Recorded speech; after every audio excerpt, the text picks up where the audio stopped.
셋의 후손들과 가인의 후손들이 전혀 다른 삶을 살고 있다는 것을 지지난주부터 계속 제가 설명을 해드리고 있습니다.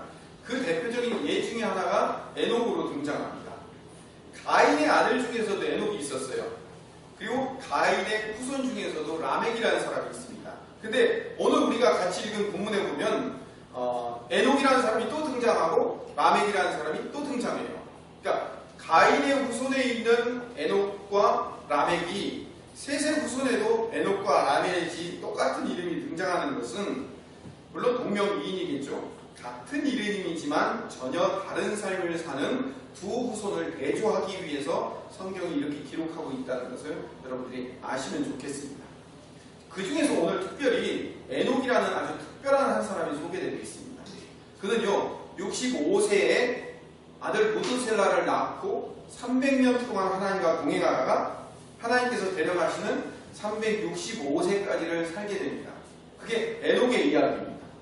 그러니까 에녹은 다른 사람들처럼 죽는 것이 아니라 하나님께서 데려가셨다고 얘기해요. 데려가셨다라는 것이 성경에 기록되어 있어요. 원래 모든 사람은 아담 이후로 태어난 모든 사람은 다 심판받아 죽을 수밖에 없죠. 모든 사람 다 죽을 수밖에 없는데 왜 에녹만큼은 하나님께서 데려가셨냐 이거죠. 어제도 읽었고 지난주에도 읽었고 오늘도 읽었지만요. 이 셋의 후손들의 모든 자손들의 끝은 어떻게 되어 있어요? 뭐뭐하고 살다 죽었다 살다 죽었더라로 끝나요. 근데 에녹은요 그런 사람들이 살았던 그 절반도 안 되는 365세를 살았지만 죽음을 맛보지 않고 하나님께서 그를 데려가시는 거예요. 자, 그럼 죽음을 맛보지 않고 그 하나님을 데려가시는데 왜 그런 삶을 살고 어떻게 그런 삶을 살 수밖에 없었는가를 가지고 한번 이야기를 나눠봅시다. 에녹은요 인류 최초로 죽음을 맛보지 않고 하늘로 데려감을 당한 사람으로 우리에게 중요한 의미를 갖고 있어요. 에녹에 여러 가지 상징적인 의미가 있어요. 먼저 에녹은요 모든 인류가 죄로 말미암아 심판당하고 죽을 수밖에 없는 죄인인데 그래서 하나님과 심판받을 수밖에 없고 죽을 수밖에 없는 죄인이기 때문에 하나님과 가까이 할 수 없어요. 하나님과 가까이 할 수 없기 때문에 하나님과 동행할 수도 없어요. 그런데 그렇게 하나님과 가까이 할 수 없고 동행할 수 없는 그런 사람인데 하나님과 가까이에 동행했단 말이에요. 왜 그럴까요? 에녹에게는 왜 그런 일이 발생했을까요? 하나님의 은혜가 있기 때문에 하나님의 선택으로 그 에녹이 하나님의 은혜를 입은 거예요. 죽을 수밖에 없는 죄인인데 하나님께서 당신의 방법으로 에녹을 살려내셔서 그를 하나님과 동행케 만드신 거예요. 이제 다음 주에는 노아 이야기가 나옵니다. 시리즈예요. 오늘 에녹, 다음 주 노아. 그래서 연속극적으로 이렇게 계속 할 건데 다음 주에 있는 노아 이야기도 노아도 모든 사람은 다 물로 심판받아 죽을 수밖에 없는 죄인들이고 다 죽어야만 해요. 그런데 노아만 살리셨어요. 왜 그럴까요? 노아만 살리신 이유가 있어요. 에녹만 살리신 이유가 있단 말이에요. 하나님께서 죽을 수밖에 없는 죄인들을 당신의 방법으로 살리시려는 하나의 모델인 거예요. 마찬가지로 그 노아의 자리에 에녹의 자리에 누가 들어가냐면 바로 우리가 들어가는 거예요. 우리 성도인 우리. 노아가 잘했기 때문에 에녹이 잘했기 때문에 우리가 잘했기 때문에가 아니라 하나님의 은혜로 우리를 그렇게 건져내어 주신 거예요. 그게 우리가 에녹인 거예요. 우리가 노아인 거예요. 에녹 안에는요 우리 성도들의 모형이 거기 담겨져 있어요. 그러니까 하나님께서 에녹을 그렇게 죽음을 맛보지 않고 하늘로 데려 올라가시는 것처럼 우리 성도들 하나님 나라로 데리고 가실 거란 말이에요. 이 에녹의 약속, 에녹의 비전이 누구를 통해서 이루어졌냐면 예수님을 통해서 이루어졌어요. 요한복음 14장 2절 3절에 보면 예수님께서 이렇게 말씀하셔요. 같이 한번 읽어봅시다. 시작. 내 아버지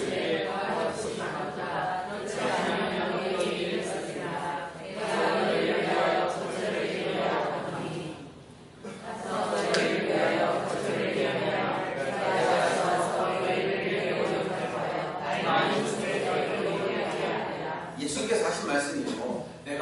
내가 십자가 지고 부활해서 승천하여 올라갈 거다. 왜 올라가냐면 너희들이 거할 집을 마련하기 위해서.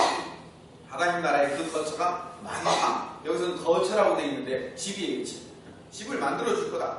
그 거처가 많이 있다. 그걸 예비하기 위해서 내가 먼저 올라가니까 올라갔다가 내가 너희들을 다시 와서 데리고 올라갈 거다라는 거예요. 에녹을 데리고 올라간 것처럼 하나님께서 우리를 그렇게 나중에 데리고 올라갈 것이라는 것을 예수님을 통해서 실현시켜 주신다는 거예요. 자, 그러면 하나님께서 은혜를 주어서 하늘로 올라간 이 에녹이 어떤 삶을 살았는가? 어떻게 살았길래 죽음을 맛보지 않고 올라갔는가? 성도는 그럼 어떻게 살아야 되는가에 대한 이야기를 해봅시다. 하나님의 은혜를 입은 성도는 그럼 어떻게 살아야 되는가? 이 에녹의 삶을 구약에서는요, 이 창세기 여기서 딱 한 번 하고 말아요. 에녹이 이제 족보에는 여러 번 등장하지만 에녹이 어떻게 살았더라, 에녹이 어떤 사람이었다는 얘기가 창세기 5장에 딱 한 번 나오고 전혀 안 나와요. 물론 에녹서라고 우리 성경에는 포함되지 않지만 외경이 있긴 해요. 그런데 그 에녹서는 우리는 정경으로 인정하지 않기 때문에 그 에녹서에 대한 이야기를 우리가 여기서 인용을 하면서 설교를 할 수는 없어요. 근데 그거는 이제 번외로 놔두고 에녹에 대한 이야기를 어디서 하고 있냐면 신약에서 2번을 해요. 신약에서 에녹이 어떤 사람이었는가에 대한 이야기를 어떻게 풀고 있는지 한번 읽어봅시다. 히브리서 11장 5절을 가보면 같이 읽어봅시다. 시작. 믿음으로 에녹은 죽음을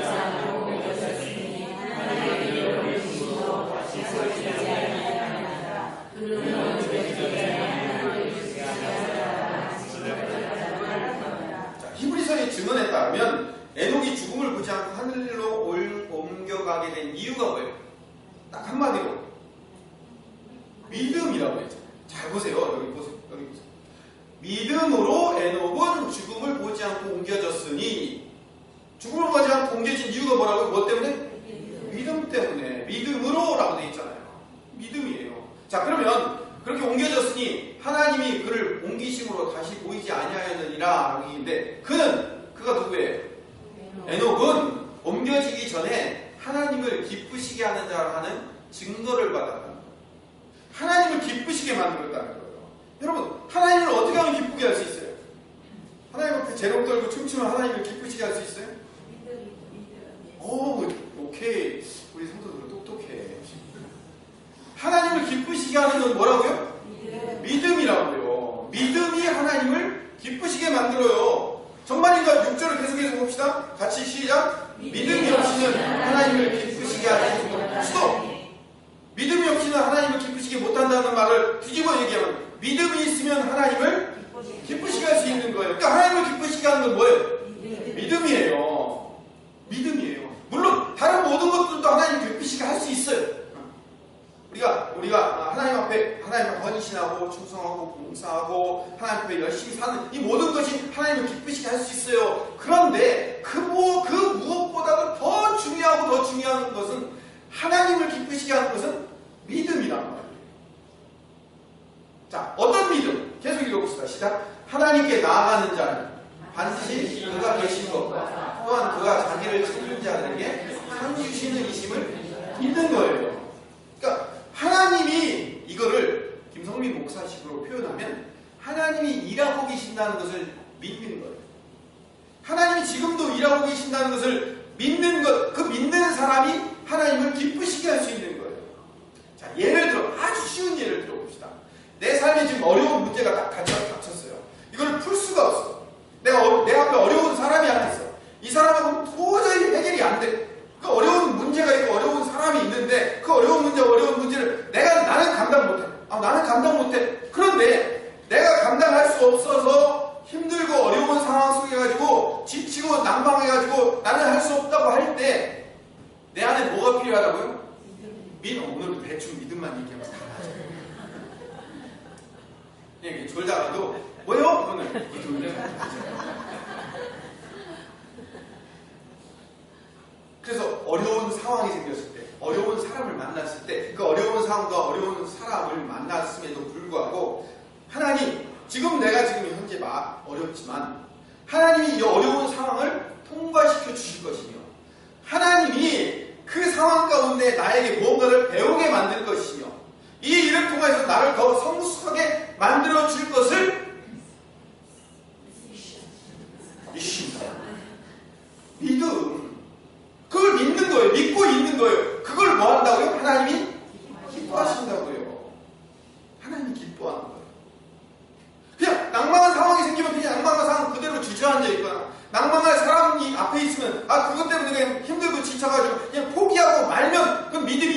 사람이 없는 사람이에요?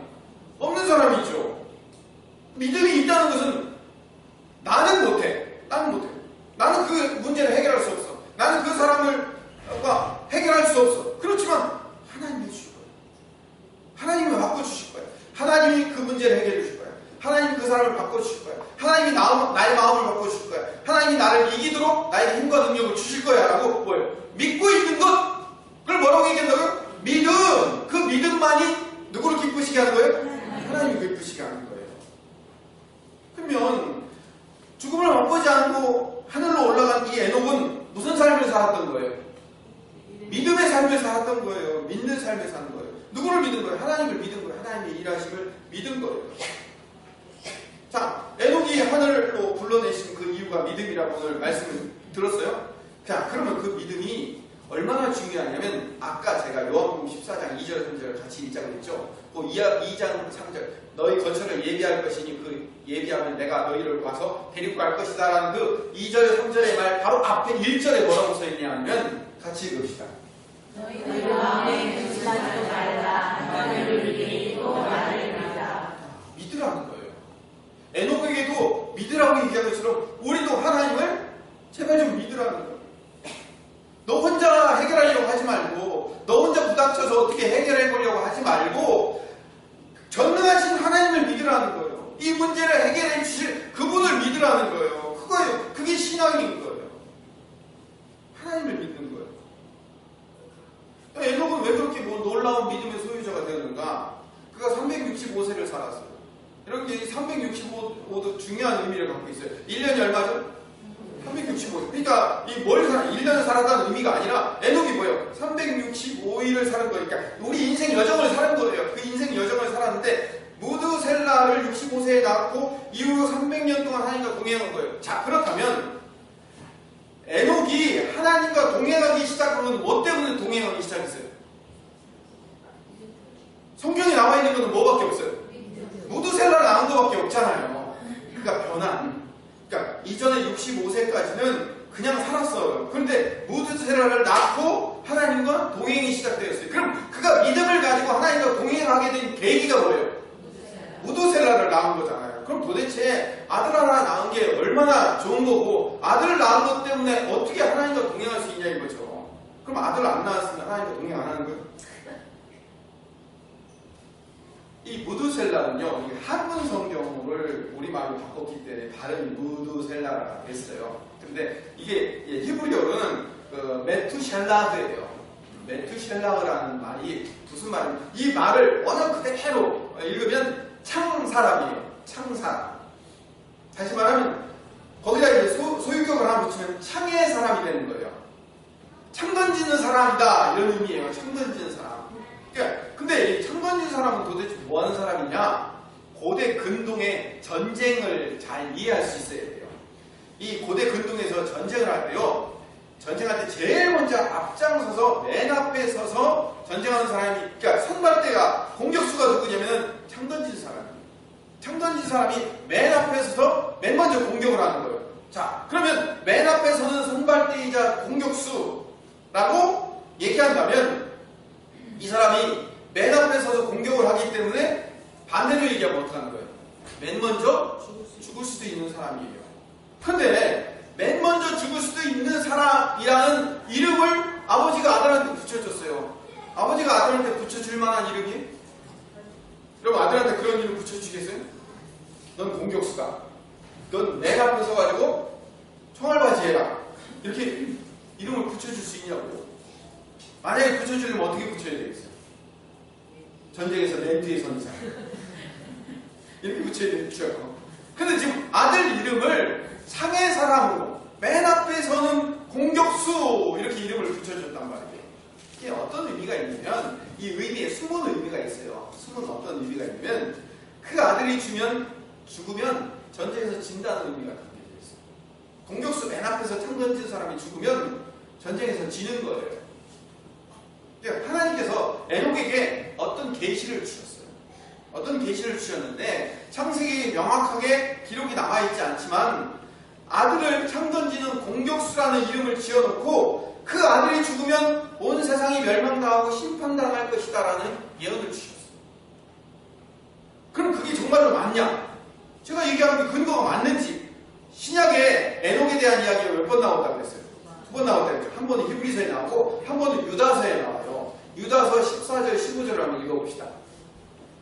같이 읽읍시다. 시작. 아담이 칠때서 에녹이 이 사람을 대하여 영원하게 여호와 앞에서 도수하여 원자와 회의하셨으니 이는 무사람을 심판하사 모두 경건하지 않은 자가 경건하지 않게 하고 경건하지 않은 이가 또 경건하지 않은 자에게 줄 것으로 한누구도 발견하며 그들을 정죄하지 않으리라. 아담의 칠대손이었던 이 에녹이라는 사람이 예언을 했대요. 그런데 우리말 이 성경에는 그 예언이 기록이 되지 않아요. 왜냐면 성경에 보면요, 성경에 어떠한 책에 기록되었다라고 하는데 그 책이 없어져서 그 책이 없는 경우가 있어요. 그런 것처럼 에녹의 예언을 기록해놨던 책은 없어졌고 사라져가지고 남아있질 않아요. 그러나 성경에 이렇게 단편적으로 나와 있는 게 있단 말이에요. 에녹이 예언했던 내용이 어떤 내용을 예언했냐면 이 땅은 어떤 분이 와가지고 멸망시킬 거라는 거예요. 어떤 분이 와서 멸망시킬 텐데 그 주님이 와서 경건치 않은 자들을 싹 멸망시킬 거라는 거예요. 죄인들을 심판하고 멸망시킬 것이다 라는 것이 예언되어 있는 것이, 그것이 그 당시 예수님 당시 유대인들은 다 알고 있었던 예언이었던 모양입니다. 그래서 죄인들을 심판하고 멸망시킬 것을 하나님으로부터 예언을 받았기 때문에 이 유다에서의 예언에 따르면 에녹은 심판하러 주님이 오실 것이고 그 심판하러 주님이 오셔서 이 땅을 싹 멸망할 것이라는 것을 알았기 때문에 그 다음부터 어떤 삶을 살았냐면 소위 말하는 종말론적 삶을 살았습니다. 왜? 멸망이 있기 때문에. 근데 그 멸망이 언제 이루어지냐면 내 아들이 죽으면 멸망할 거예요. 내 아들이 죽으면 이 땅은 멸망할 거는 거예요. 내 아들이 죽으면 이 세상은 멸망할 것이다 라는 것을 하나님으로부터 예언을 받은 거예요. 그래서 그 이름이 메투셀라흐가 된 거예요. 창의의 사람. 그래서 일부러 이름을 그렇게 지어놓은 거예요. 내 아들이 공격수인데 그 공격수인 내 아들, 창 던지는 사람이 죽으면 이 땅은 정말 멸망할 것이다 라고 얘기하는 거예요. 근데 실제로 무드셀라가 죽었을 때 노아의 홍수가 시작되었어요. 실제로 무드셀라가 죽는 해에 노아의 홍수가 임한 거예요. 정확하게, 아주 정확하게 하나님이 그 무드셀라가 죽는 해에 노아의 홍수가 시작되도록 만드셨어요. 자, 계산을 해보면 이럴 거예요. 좀 어려운 것도 아니에요. 노아가 방주를 지으면서 몇 세의 홍수가 일어나냐면 600세의 홍수가 일어났어요. 600세. 그러니까 노아가 태어난 지 600년 되는 해에 홍수가 일어났죠. 근데 그 노아의 아버지 라멕이 노아를 낳은 지 182세에 노아를 낳았어요. 그리고 노아의 할아버지인 무드셀라가 노아의 아버지인 라멕을 낳은 것은 187세에 나왔어요. 자 보세요. 182세에 187을 더하면 어떻게 돼요? 369세가 되죠. 369세에서 노아가 600년 다 되는 해에 홍수가 일어났으니까 거기다 600을 더하면 969세예요. 창세기 5장 27절에 보면 무드셀라가 언제 죽었죠? 읽어보세요. 969세에 죽었단 말이에요. 말 그대로 무드셀라가, 이 노아의 할아버지인 무드셀라가 죽자마자 노아의 홍수가 시작된 거예요. 왜? 메투셀라가 뭐니까? 창의 사람. 내 아들 죽으면 이 세상은 멸망한다. 그러니까 노아가 멸망의 심판을 받기 이전에, 그 예언을 받기 이전에 이미 에녹도 그 예언을 받았어요. 이 땅에 경건하지 않은 자들은 모두 주님으로 말미암아 심판받을 것이라는 예언을 받고, 그 예언을 받고 아들 이름을 뭘로 지은 거예요? 무드셀라로 지은 거예요. 그래서 아들을 낳고부터, 다시 말하면 그 예언을 받고 이 땅은 이제 내 아들 죽으면 끝이다, 멸망이다 라는 예언을 받고부터 어떻게 되는 거예요? 하나님과 동행할 수밖에 없는 거예요.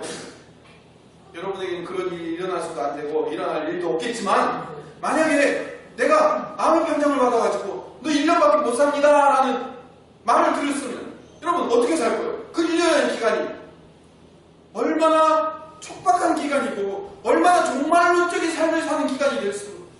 있어요, 나한테. 그렇잖아요. 에녹은요, 무드셀라를 낳고, 다시 말하면 하나님으로부터 이 땅은 네 아들 죽으면 끝이다 라는 예언을 받고 난 다음부터 하루도 허비할 수 없었을 거예요.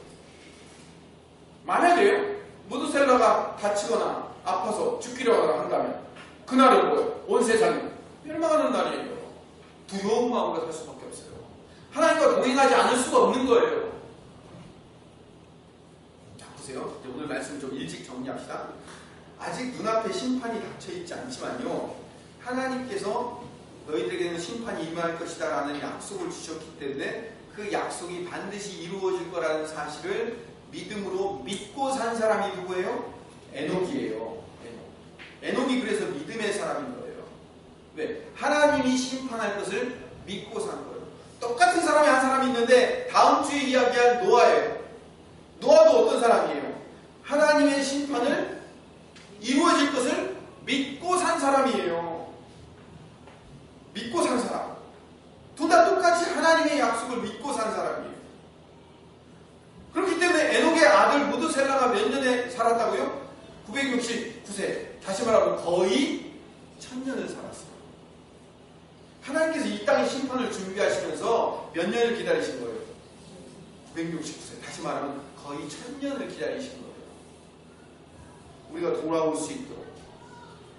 왜? 그가 죽으면 심판이 임할 것입니다. 그럼 결론으로 하나님과 동행한다는 건 뭐냐? 하나님과 동행한다는 것은 하나님께서 하신 언약이 이루어질 것을 믿고 신뢰하며 사는 것, 그게 하나님과 동행하는 것. 여러분, 지금 굉장히 중요한 얘기 있습니다. 동행이라는 말은 뭐냐면 눈에 보이는 어떤 분을 손붙잡고 쫓아다니는 것도 물론 동행이에요. 다른 사람에게 보이지 않지만 그 어떤 분을 에녹이 늘 쫓아다녔다라는 그런 말인 것처럼 보이지만 꼭 그렇지만은 않아요. 왜냐하면 에녹도 우리와 똑같은 사람이에요. 셋의 자손들은 다 똑같은 사람일 뿐이에요. 그런데 그가 어떻게 300년 동안 하나님과 동행했냐 이거죠. 그럼 늘 하나님께서 내려오셔서 에녹과 늘 손붙잡고 함께 같이 밥 먹고 같이 잠자고 같이 살았다는 의미예요? 꼭 그런 것만 아니에요. 에녹이 300년간 동행했다라는 그 말 안에는요, 굉장히 중요한 의미가 담겨져 있는데 오늘 제가 여러분들에게 드릴 가장 중요한 결론의 이야기예요. 히브리서 11장 5절 6절의 말씀대로 에녹은요, 하나님을 믿었어요. 하나님의 일하심을 믿었어요. 그래서 그분을 늘 신뢰하고 그분을 의지했어요. 그래서 그분의 일하심을 믿고 그분을 신뢰하는 자에게 합당한 보상과 대가를 주시며 그분을 늘 믿고 살고 있는 것이 동행이라는 사실을 깨닫고 있었단 말이에요. 따라합시다. 믿음은 동행이다. 믿음은 동행이에요. 히브리서 11장 1절 2절을 같이 읽어봅시다. 시작.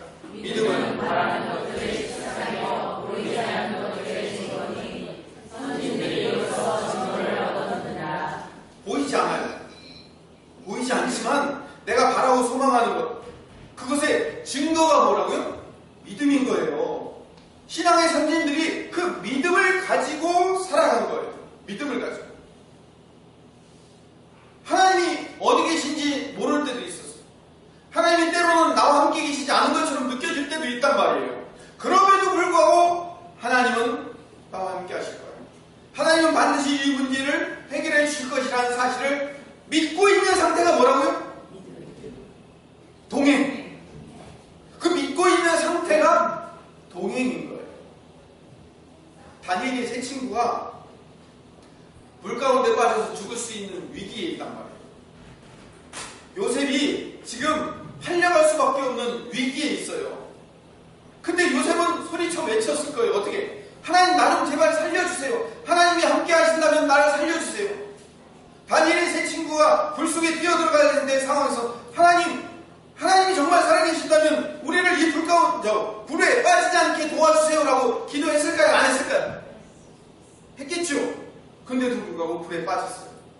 그런데도 불구하고 요셉이 팔려갔단 말이에요. 그렇게 팔려가고 죽고 빠질 수밖에 없는 상황에서도 그럼에도 불구하고 하나님은 나를 살리시며 하나님은 나를 끝까지 책임지실 것이라는 사실을 절망 가운데도 믿고 있는 것, 그게 뭐예요? 동행이라고요. 제가 오늘 동행을 설명하려는 거예요. 여러분 한번 생각해 보세요. 하나님이 정말 늘 내 옆에 계셔서 나와 함께 하신다는 그런 그 안정감, 그리고 하나님이 늘 나와 동행하신다는 그런 안정감을 늘 갖고 있다면 동행하기가 쉬워요, 어려워요? 쉬워요. 그거 못할 사람이 누가 있어요? 그거 못할 사람이 누가 있냐고요. 늘 나와 함께 하시며 나를 늘 인도하고 계신다는 느낌이 늘 들고 있으면 어렵지 않아요. 쉬워요. 근데 여러분 늘 그런 마음이 들어요? 늘 안 드니까 힘들죠. 그렇죠? 그런데 그렇게 늘 안 들고 있음에도 불구하고 내 마음 가운데 동행한다는 건 뭐예요? 그럼에도 불구하고 하나님은 나와 함께 하실 것을 믿고 있는 것. 그걸 동행이라고 하는 거예요. 그 동행을 하나님이 위대하게 보시는 거예요. 그 동행을 하나님께서 괜찮게 봐주시는 거란 말이에요. 동행은 하나님이 일하심을 믿고 있는 거예요. 다음 주에 얘기하겠지만 노아도요, 창세기 6장 9절을 보면 하나님과 동행했다고 얘기되어 있어요. 성경에 하나님과 동행했다는 얘기하는 사람이 딱 두 사람이 나오는데 하나는 에녹이고 다음 주에 얘기할 노아예요. 보세요. 그는 100년 동안 하나님과 동행하면서 산꼭대기에 방주를 지었어요. 하나님이 이 땅에 심판이 임할 거니까 산꼭대기에 방주를 지어라라고 했어요. 자, 보세요. 노아의 동행이 뭔지 봅시다. 자, 산꼭대기에 방주를 짓는데 그 방주가 보트가 아니에요.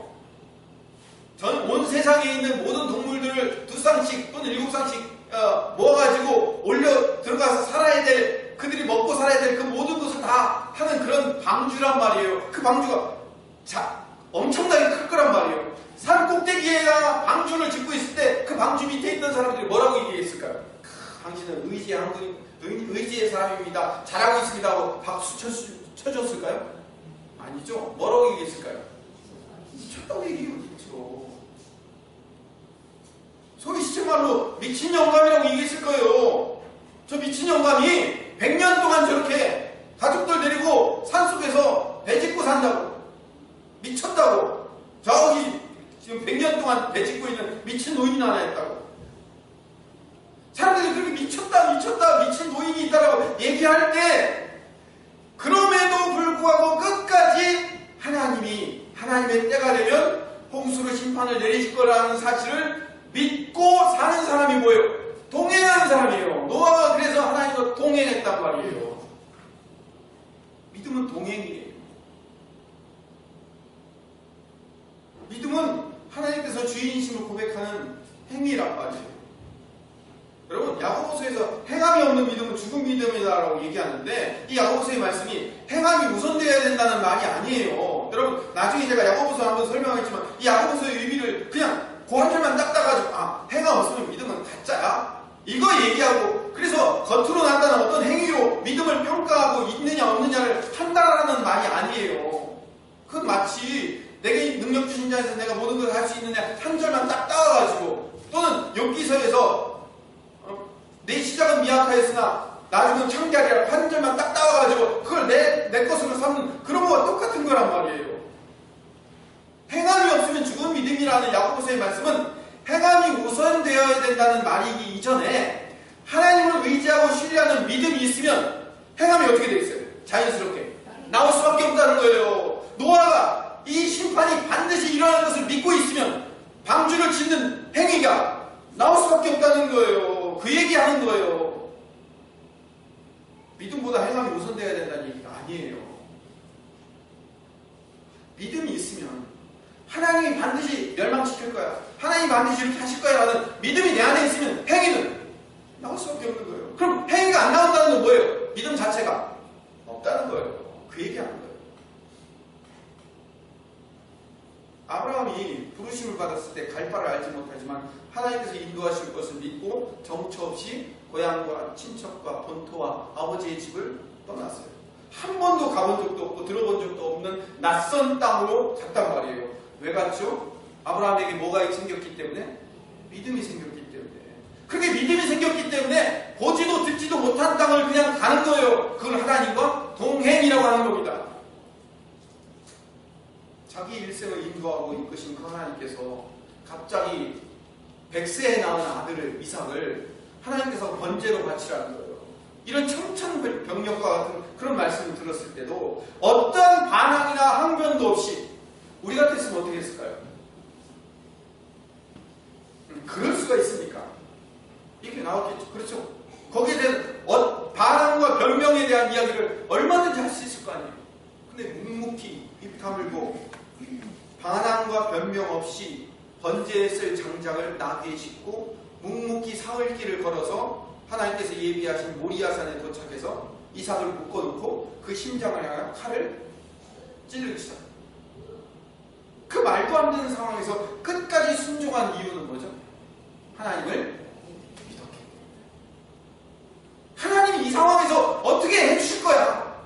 설사 내 손으로 죽인다 할지라도, 내 손으로 죽여서 번제로 바친다 할지라도 하나님이시기 때문에 이 아들을 다시 살려놓든가 하나님이 어떻게든 해주실 거야 라는 사실을 믿은 거예요. 그래서 아브라함이 믿음의 조상이 됐잖아요. 하나님이 일하심을 믿었잖아요. 그 동행이라고 얘기해요. 그래서 창세기 15장 6절에 보니까 아브라함이 여호와를 믿으니 여호와께서 그것을 의로 여기신다고 해요. 야고보서 2장 23절에서 같이 읽읍시다. 시작.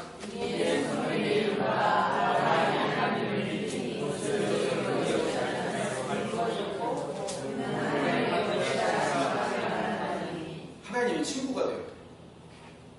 벗은 친구잖아요. 그렇죠? 어떻게 피조물이 하나님과 친구가 될 수 있냐고. 어떤 사람이요? 믿음 있는 사람. 하나님이 하실 거야. 하나님이 하실 거야. 이거 믿고 있는 사람이 동행하는 사람이며 하나님의 친구인 사람이에요. 여러분 하나님의 친구 맞습니까? 아멘. 하나님과 동행하는 사람 맞습니까? 아멘. 그런 사람이 되는 거예요. 믿음이 동행이라니까요. 또 한 사람을 소개시켜 드릴게요. 히브리서 11장 23절에 보니까 같이 한번 읽어봅시다. 믿음으로 모세가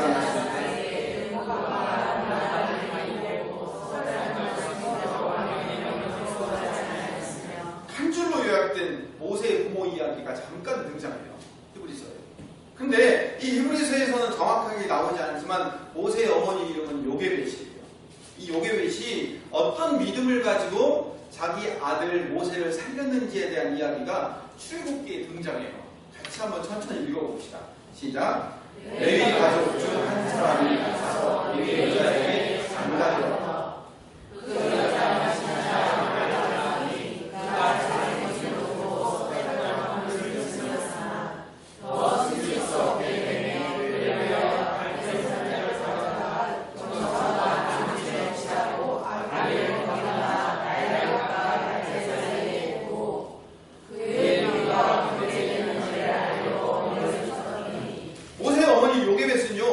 믿음으로 아들을 살리려고 했습니다.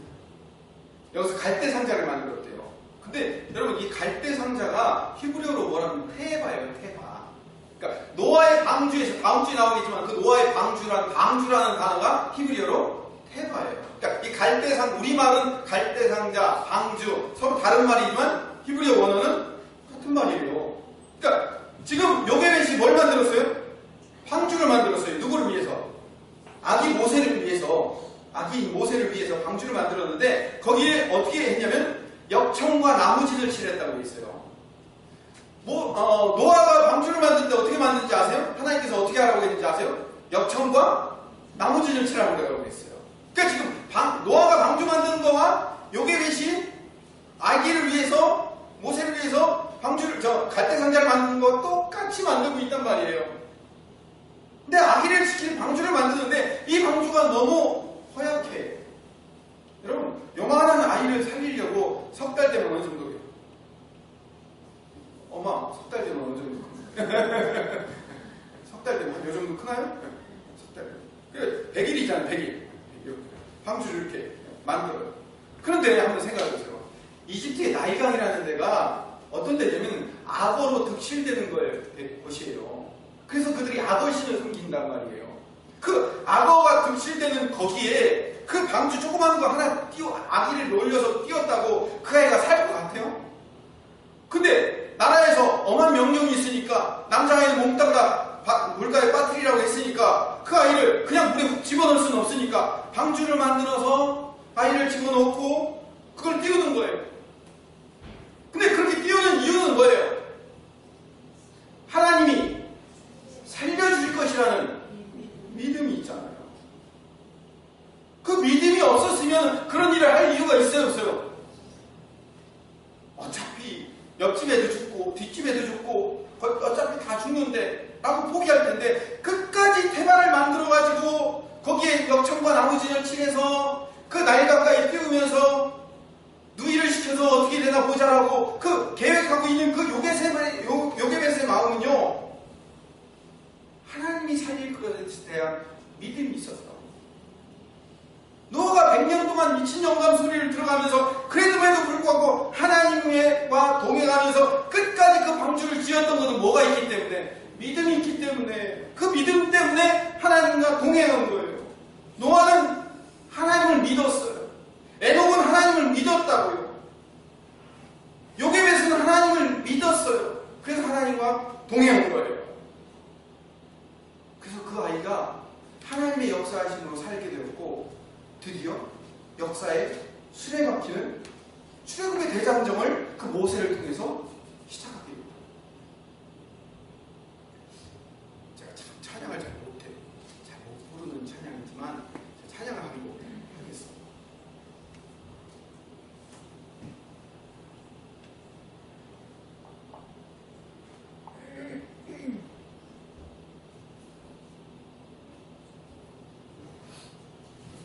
마이크를 조금씩 내주세요. 기다려주세요. 믿음은 기다려주세요. 나오는 것을 믿고.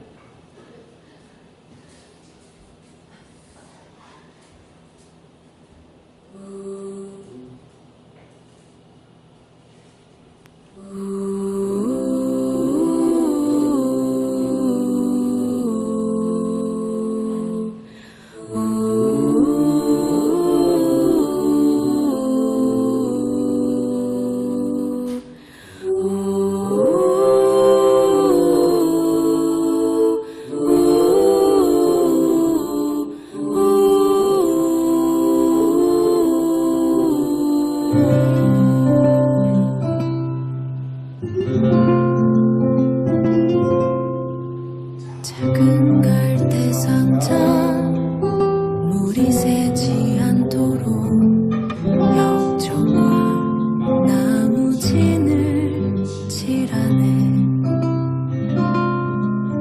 어떤 마음이었을까 그녀의 두 눈에 눈물이 흐르고 흘러 동그란 눈으로 날 보고 있는 아이와 입을 맞추고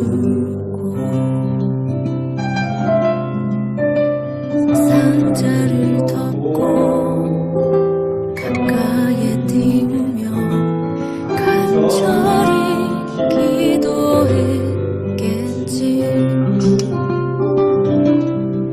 정처없이 강물에 흔들흔들 흘러내려가는 그 상자를 보며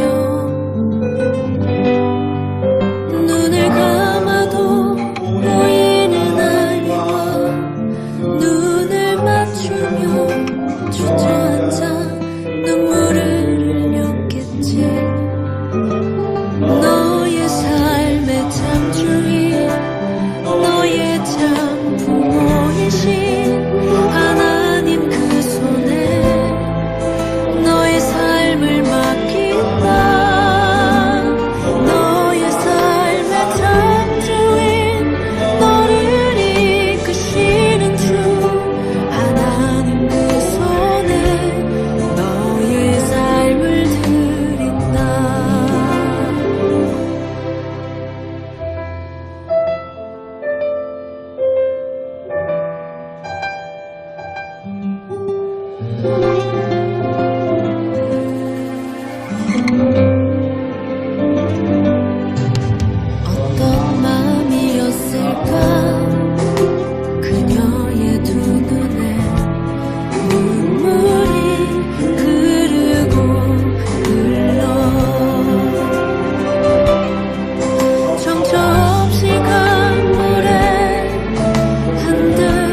하나님을 믿고 사는 것이 동행입니다.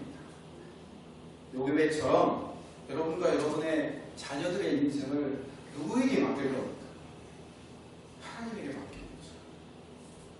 하나님이 인도하시고 하나님이 이끄실 것이라는 것을 내 마음 가운데 믿고 있는 것만으로도 여러분은 하나님과 동행하고 있는 거예요. 여러분에게 다시 마지막으로 묻겠습니다. 여러분 정말 하나님과 동행하고 계십니까? 아멘. 하나님을 정말 신뢰하고 계십니까? 아멘. 내 눈앞에 해결할 수 없는 문제나 상황이나 사람이 놓여있다 할지라도 하나님이 정말 함께 하실 것을 믿고 있냐는 거죠. 우리 처음 듣는 찬양이지만요, 여러분 같이 한번 불러봤으면 좋겠습니다. 같이 한번 우리 모임에서 노래를 부르면서 함께 노래를 나누고자 합니다. 작은 갈대 상자, 작은 갈대 상자, 우리 새지 않도록 영천과 나무지 않으니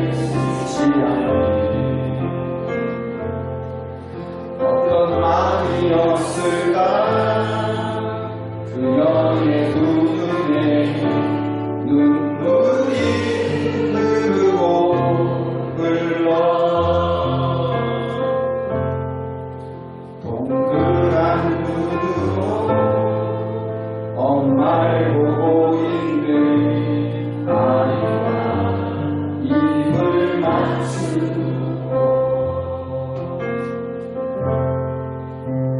상자를